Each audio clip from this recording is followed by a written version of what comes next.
Hey everyone, it is starting out to be a great day in my Florida butterfly garden. Let me show you. Look who's right here. Absolutely spectacular. There's a little skipper here too. And I think this female is new. I don't think this is one of the ones that has been here before because she is just too perfect. They do not stay perfect long because they're so big, things go after them. So usually they'll get like their little tails clipped off by somebody. And this one is just spectacular. And you guys, that's not all. There are so many awesome, beautiful, fabulous, fantastic butterflies inside. They're not ready to be released yet, but let me show you who all arrived today. All right, in the first enclosure, we have a beautiful female queen butterfly that just eclosed. I'll be releasing her a little bit later today. Just want to let her practice with her wings a little longer, get a little stronger and ready to fly. In the main lepidarium, there are two little Atala butterflies. There we go, that's better. Look how beautiful. The other one's right over there. So I'll be releasing those probably later. And in the new setup, these guys look like they want out. Is a giant swallowtail and a polydamas swallowtail. How awesome is that? We are slowly getting this butterfly garden going again.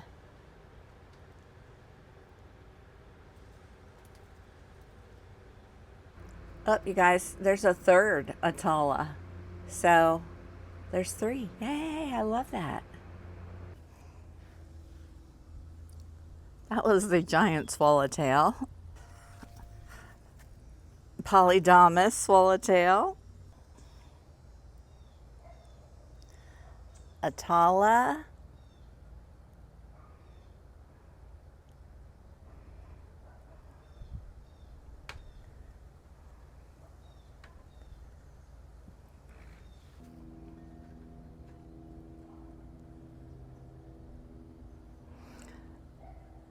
Atala.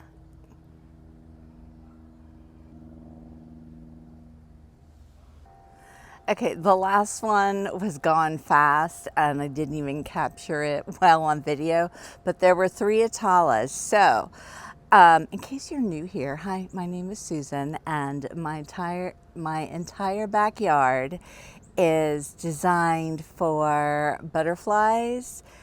And I'm going to show you real quick the host plants for those 3 different types of butterflies. Oh wait,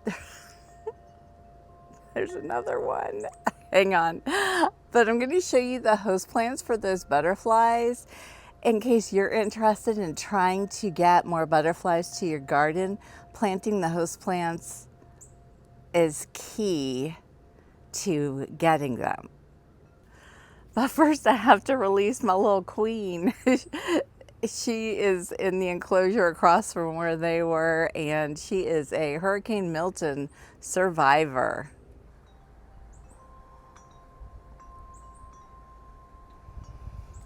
She is beautiful. Similar to a monarch in markings, but a darker, more rusty color. Okay, so first, the Atala butterflies were once endangered, and thanks to the effort of the fabulous butterfly lovers in South Florida, they have been brought back and they've come up to my area just this season. And I am so thrilled to be having them and releasing them in my garden. Now, they are not federally endangered, so I can touch them and I can take care of their caterpillars and make sure they get to be butterflies. They're not protected in that way. Their host plant is the kunti. It is a great landscape plant. It's low, it's kind of tropical looking. Let me show you. I have kunti plants in multiple locations in my garden, but these ones right here are my oldest ones. They have been here for many years in the hopes that Atala butterflies would arrive. And they're a really pretty, low growing and kind of tropical looking plant. They are Florida native, so that's pretty fabulous. And look who's right here. Our little giant swallowtail. And swallowtails absolutely love red pentas. So if you want to get them in your garden, the heirloom red pentas are a great choice if you can find them.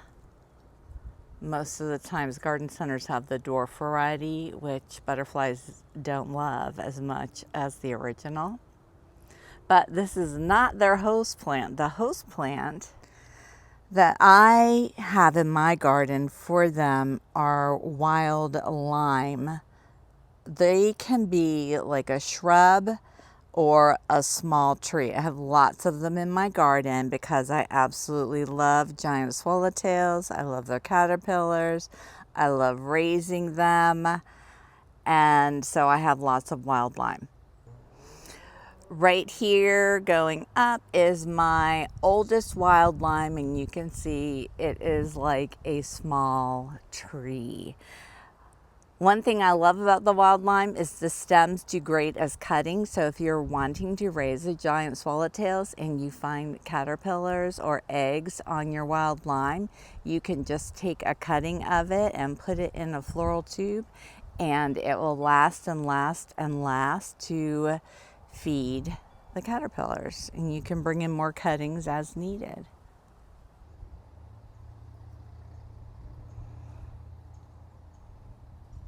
The Polydama swallowtail that I released hosts on Woolly Dutchman's pipevine. I have some growing right here. It will grow well on a trellis. I have lots of it all over my garden because I absolutely love raising these caterpillars. It will do well as cuttings also, and the caterpillars are absolutely adorable, and I just love them. Woolly Dutchman's pipevine. And then the beautiful queen, they host on the same plants as monarch butterflies, those in the milkweed family. In my garden, I use swamp milkweed and aquatic milkweed, both of which are native to Florida. I have a whole garden space devoted to swamp milkweed, and our swamp milkweed here has a period of dormancy where it dies back, which some of it has been doing. Some of it's decided to regrow, but it's not looking super great right now, and it's not really supposed to. Aquatic milkweed, on the other hand, does not go dormant, but it definitely is a smaller plant, and it loves water. Swamp milkweed does too. Speaking of monarch and queen butterflies, I have my collection of plants that I ordered from Joyful Butterfly, my aquatic milkweed and swamp milkweed. Look how gorgeous this aquatic milkweed is. I'm going to go plant one of these in one of my aquatic milkweed pots just to see how it does. I don't want to plant all of them until I know they're acclimated to the Florida climate, because these grew up in South Carolina. Thank you, Joyful Butterfly. I love you guys. And also viewers, I love you for using my link to order from Joyful Butterfly. This is not sponsored by them or anything. I do have an affiliate link, but that is all. But I want to share that I was just on their website, and they still have a lot of plants on sale, a lot of good nectar plants. I put things in my cart. I didn't make a purchase yet, but I did put things in my cart. So I'm going to go plant this little guy in one of my aquatic milkweed pots that is set up as a water-loving wetland pot. It has no drain holes, because that's what these guys love.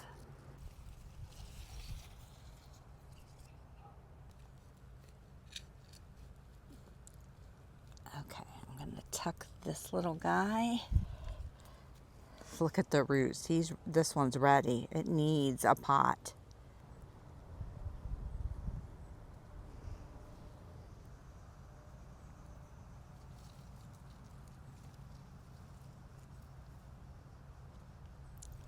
What a difference that's going to make for this pot. Look at how, I mean, it's like night and day. Hopefully this one will do well, and then I'll be able to put maybe one or two more in here. Of course, you know I love everything packed and full.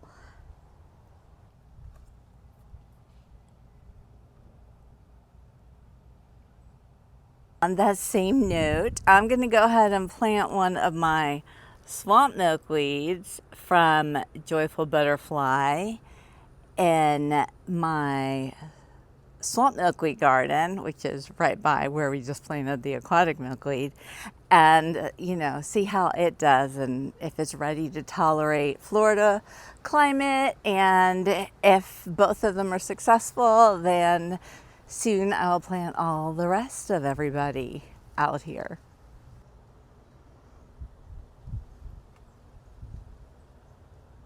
Such a beautiful, lush green plant. I'll be curious to see a couple things about this. First of all, is it gonna thrive? Second, like, it is beautiful. Is it gonna go dormant? Or is it gonna stay green for a while? I mean, it's just gonna be fun to watch and see what it does. I like to keep their little signs with them so I know where they came from.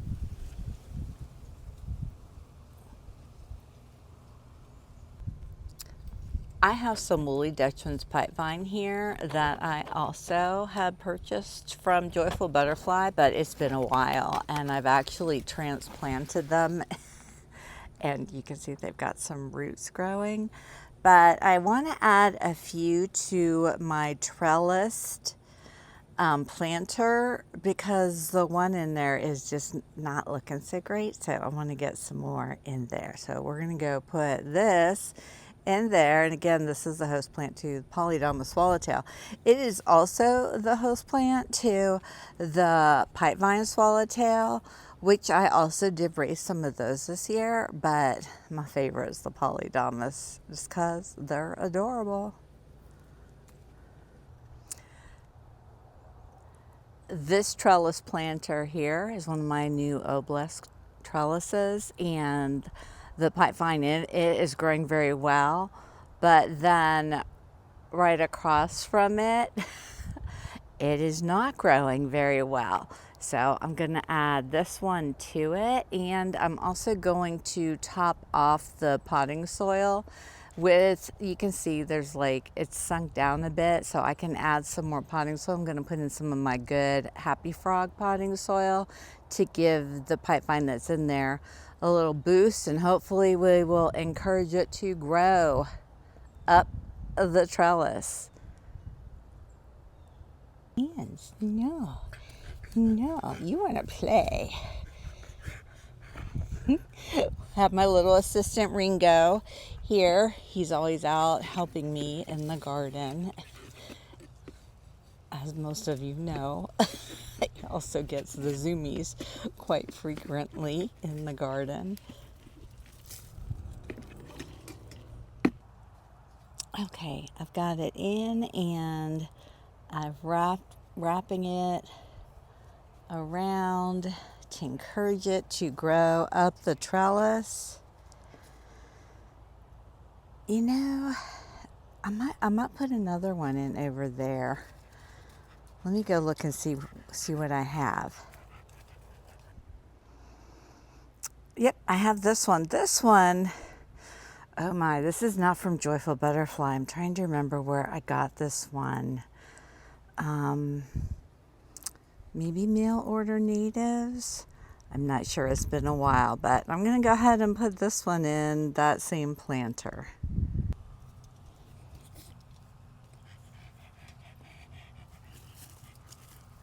I'm gonna get this one started going up this side.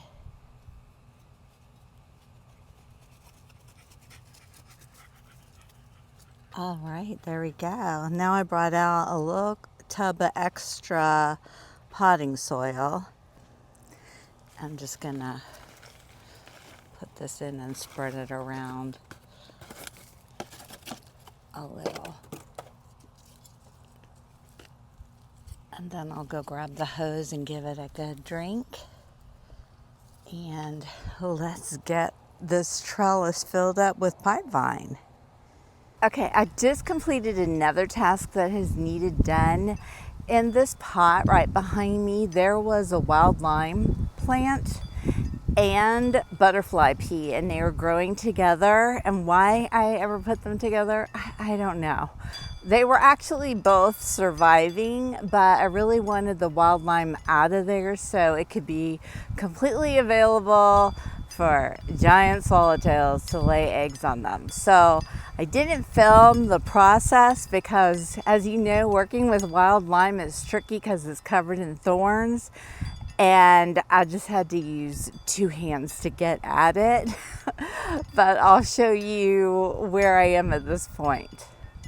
So this is the pot they were both in. I decided to take out the wild lime and leave the butterfly pea in here. I also had a butterfly pea plant that was over in my workspace that I had grown from seed, and it needed a home. So now there are 3 butterfly pea plants in here, and I'm gonna put a trellis in here behind them and run them up the trellis, and then I'm gonna turn the pot around so the trellis will be going up against the tree trunk. And then I just potted the wild lime over here in my workspace, and you can see, like, look, the butterfly pea is all wrapped around here, so I had to cut it in several sections to free them from each other. It was a mini battle there, but we got it.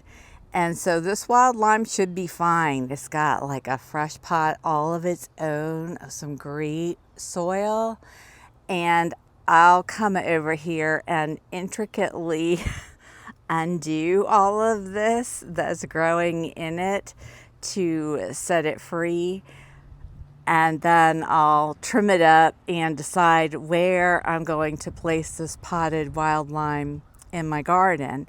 But meanwhile, I'm going to go ahead and trellis up the butterfly pea.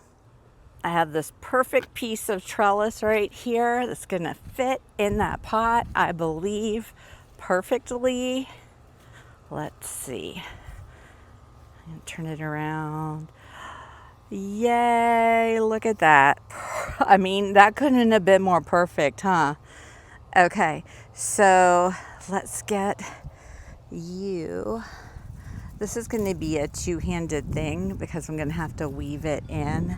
So I'm going to go weave it all in and get it trained to grow into this trellis, and I will show you the result.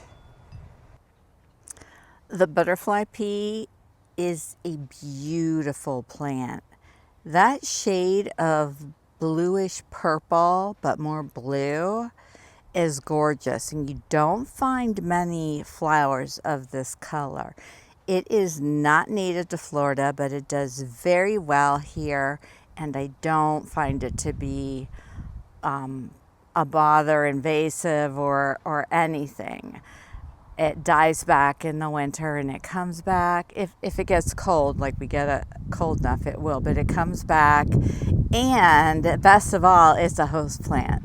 It's a host plant to the long-tailed skipper, which is actually a beautiful butterfly. And I love having this plant right here by our garden seating area because most of my other butterfly pea is back behind my garden seating area, and it's beautiful, but then all the skipper action goes behind us as well, and we miss it all. So I wanted to get one out front and center. And so that's why I kept this here, and I moved the wild lime out. And when that grows in and fills in and attaches to that trellis, it's just going to be beautiful right here. And I'm sure that the skippers are going to love it. I know they already do because it's been here. I mean, look at all these beautiful flowers. This is the one that's back behind my chairs. This plant has been here for 2-3 years in my garden. It doesn't get huge. This one is on a 3-part trellis, and I don't have to come back and trim it or tame it in. So I love it. I just think it's a beautiful backdrop to a garden, which is why it is back here, but I want some out front and center too. It's time. And remember that Miracle Grow that I got on clearance from Lowe's when we went shopping in, I guess it was my last video. I'm gonna go get that. I'm just gonna sprinkle it all over my garden and sit out here and give it a good water.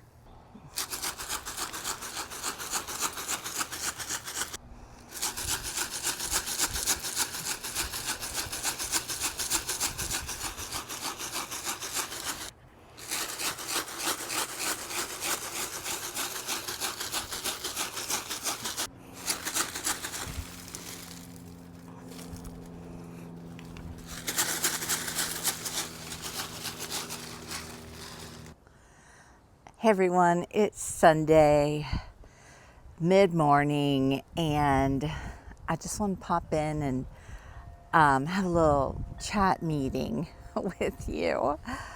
A couple things have been going on. First of all, I have not been feeling well, and I had a migraine. I get migraines. I hardly get them at all anymore, but I also have Meniere's disease, which is a condition with my right ear where I used to experience vertigo. I don't get vertigo anymore, but then I get headaches, and something's going on with all that. So I'm fine. I'm fine. I just have this like nah kind of feeling, not my normal full of energy self, that's for sure.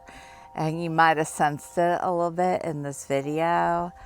And I'm just so tired. So I've just been doing a lot of resting. And this happens, it takes about, when I have an event, which involves a migraine and the stuff going on with my ear, it takes about 3, 4, or 5 days for my body of rest really to get to feeling better again. It's not fun, but I'm glad that these events don't happen all that often. But I did want to share that with you because I am kind of ho-hum. And you were probably hoping for me to plant all those plants, which I did not do. So I just kind of want to let you know why.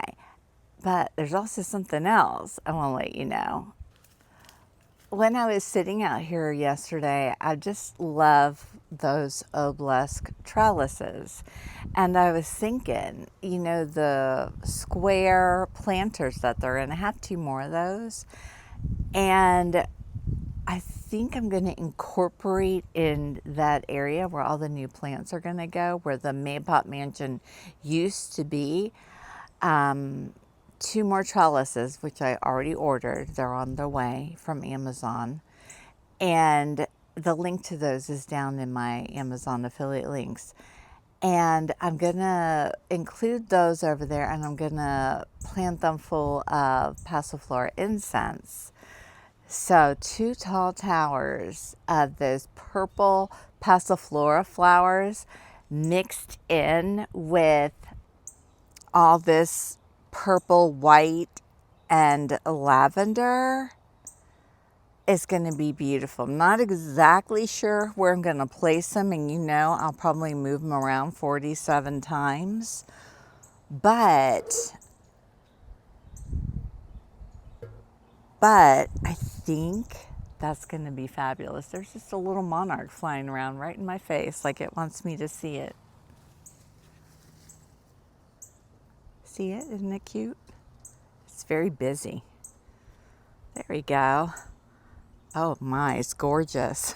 What am I going to see next, y'all? It looks new, but it does. And look who's over here. Tiger swallowtail. Let's go see it. And when I walked out this morning in my new butterfly releasing chrysolite, that's a male enclosure. There's a polydama swallowtail I'll be releasing later today. That is a male. That male and those females need to visit at the same time, and y'all know what they need to do.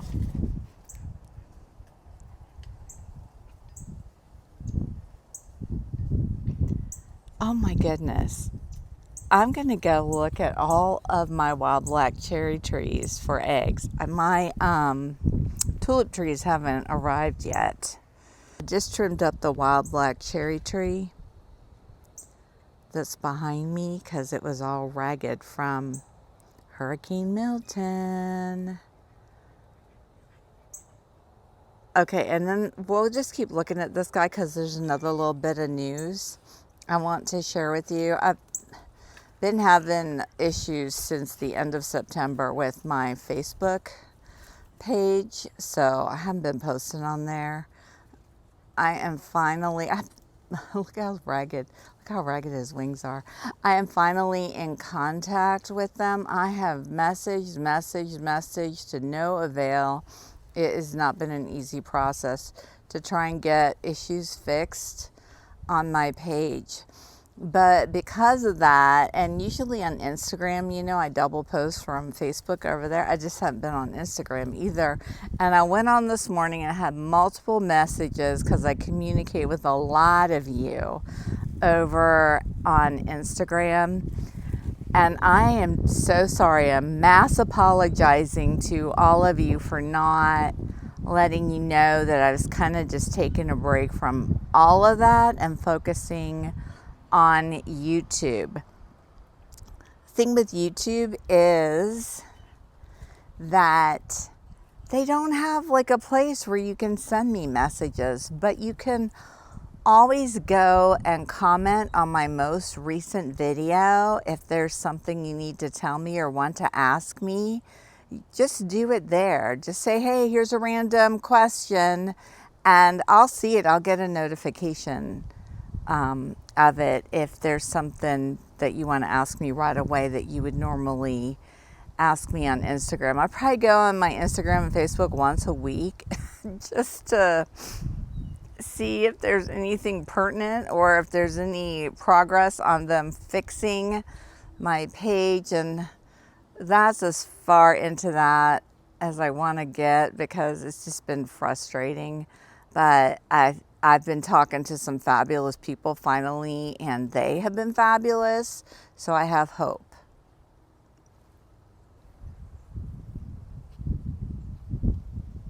And with that, we're gonna end this video. I hope all of you are doing well, and tap the like button if you haven't already.